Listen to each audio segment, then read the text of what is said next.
Okay, now let's wrap this up. This is the summary video for chapter 8.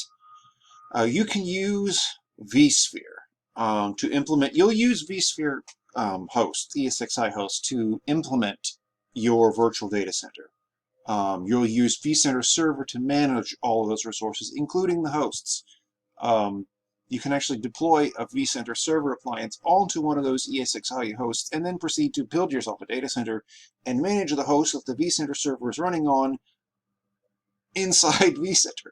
Um, one of the important things one of our goals in building one of these virtual data centers is that we need to maintain high availability, provide fault tolerance.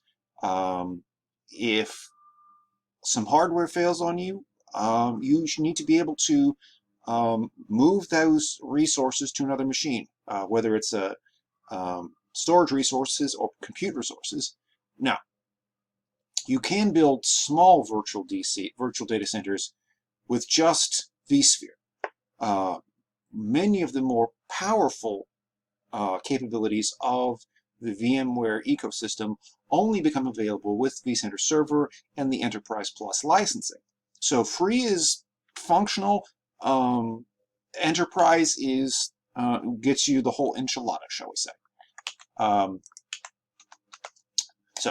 There are three basic components. You've got your embedded platform services controller. That's the only thing we have now. You've got your database systems and you've got your web client. Your web client is what you'll use to manage all of that. The platform services controller manages the individual ESXi hosts for you. It stores its configurations into that database. It can be PostgreSQL. I think the version, looking at the version of the vCenter server you can also deploy this straight onto a Windows 2016 server or 2019 server, except that you have to have more licensing. That version actually comes with SQL Server Express, or you could use, like I said, another SQL-based database. Now, now you haven't done it. There are instructions on how to do it, how to download vCenter Server, how to install it on a virtual machine running an ESXi host.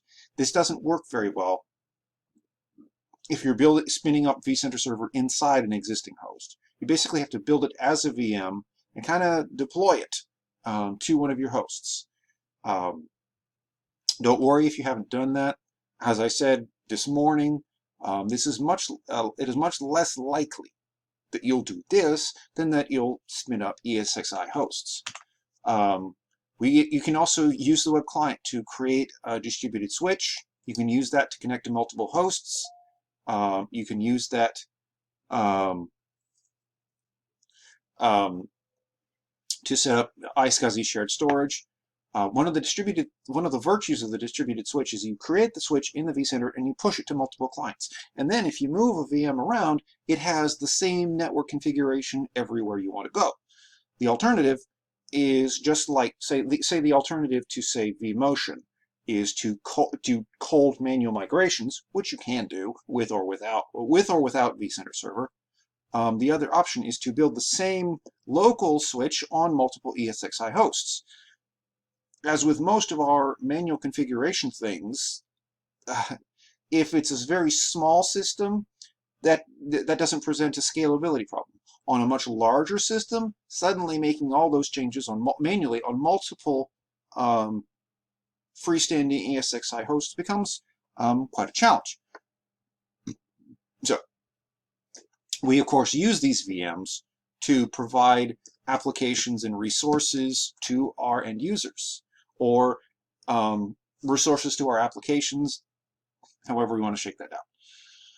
Now, if you've got multiple VMs using the same guest OS, you can use, or if you have the same multiple users using the same image, you can use cloning and templates to save yourself a lot of time. Make sure all your VMs, all your VMs have the same standard configuration. It speeds up provisioning. Oh dear. Now, VMware Tools is another important part of that cloning process. it will be a really good idea to make sure that before you set that thing up to get cloned off, make sure VMware Tools is running. If you don't have it running, install it. Now, you can't do this with every VM you build. You can't do this into, say, an ESXi host because it's kind of already there. But VMware, it will be easier for you to manage all of your VMs on all of your systems, even if you're not using vCenter. Say you've just got ESXi hosts. If all you've got is that, still VMware Tools will make it easier to manage those, because using VMware Tools, you can send shutdown messages to the end clients. You can also do these things.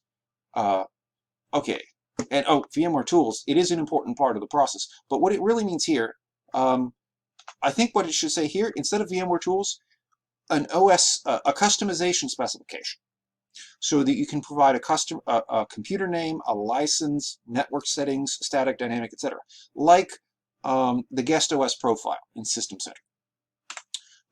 We also talked about creating templates, cloning an existing virtual machine, using a template to turn that.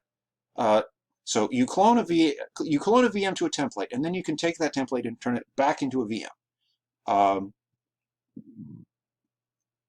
And one of the other things, one of our other goals, we do this with vMotion migration, vStorage migration, and enhanced or shared nothing vMotion. You want to make sure that your users have access to their VMs regardless of which physical computer they're on. You can use this to balance them around, to shift them around on the basis of maintenance requirements, load balancing, etc. You'll do things like this with the help of your distributed resource scheduler. Not that you should let your distributed resource scheduler manage the virtual data center for you. You should be in full control of that ultimately. Thanks, and we'll move on to Chapter 9 now. Thank you for watching.